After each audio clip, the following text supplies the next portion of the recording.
It's pumpkin season, so let's see a comparison between a can versus fresh. We're going to roast this little pumpkin and taste them side by side and see whether it's worth the little bit of effort it takes to freshly roast this sweet sugar pumpkin. And I'll tell you at the end of this video why my dogs love to eat pumpkin puree too. So we're going to put the test this little sugar pumpkin, sometimes labeled a pie pumpkin. First, we're going to go wash it really well. And you're going to want to take a sharp chef's knife and then cut the top. Be careful. Flip it upside down. That way it's nice and flat and stable. And then just cut it in half. Take out a spoon and just scoop in there and clean out the inside. But remember, you're going to want to keep those seeds. And at the end of this video, I'll share a video for roasting pumpkin seeds. There's so many seeds in these pie pumpkins. You can find sugar pumpkin pie or pumpkin pies in your grocery store and this time of year. And I found this one for $1.99. You don't want to use the jack-o'-lanterns. They are great for carving, but not great for roasting. You can roast them, but they may hold a little bit more water and they're not going to be as reliable as a sweet pie pumpkin. So next we're going to grab a sheet pan lined with parchment paper. I like to take a little bit of coconut oil and just lightly brush the pumpkin edges, just a little bit. Put it into the oven at 400 degrees Fahrenheit until it's very tender. It should take about 35 to 45 minutes. Mine took 55 minutes, but how you're going to know is by taking a paring knife and insert it. If it's nice and tender, you know that it's cooked and we're good to go. So now we can just literally pull. See how easy that just came off. That pumpkin. So with cooking with the fleshlight down, we're going to get a little bit of that caramelization that's going to give a nice depth and a richness in flavor to our pumpkin puree. Add the pumpkin into a food processor or a blender. You could also mash it up with a fork, but we're going to go for the same texture that the can gives us.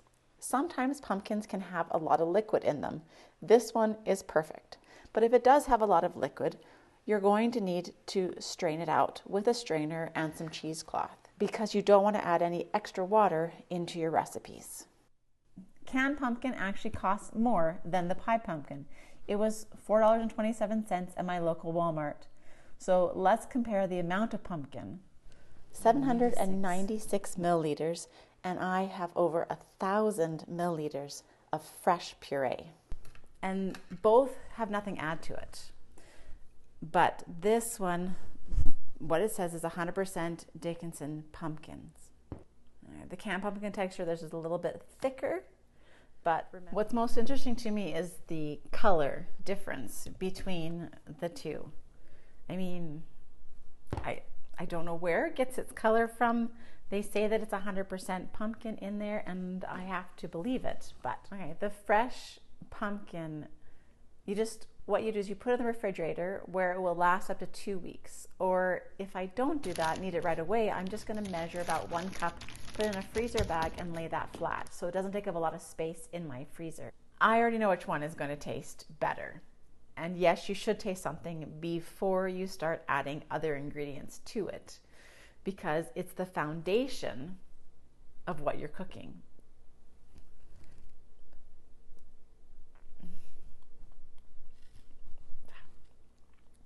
It has like a metal taste to it. There's really no comparison. I don't know why I did this because honestly, I knew there was no comparison, but I wanted to prove a point. There's no salt, there's no nothing. It's just pumpkin. It's delicious, it's clean. You can make so many things with their freshly roasted pumpkin puree. In the next few videos this fall, I'm going to share with you my favorite pumpkin recipes, and you can make it yourself. It's not hard. And if you click on this next video, you can make the best pumpkin pie of your life. Or click on the other video and I'll show you what to do with those pumpkin seeds that we set aside earlier in the video. And as promised, pumpkin puree makes a great healthy dog treat. Most dogs love its slightly sweet taste, and it's wonderful for any digestive issues your dog may be experiencing. So I give them a few tablespoons when they need it, or when I want to give them a healthy treat as well. Have a great week, and thanks for watching and subscribing.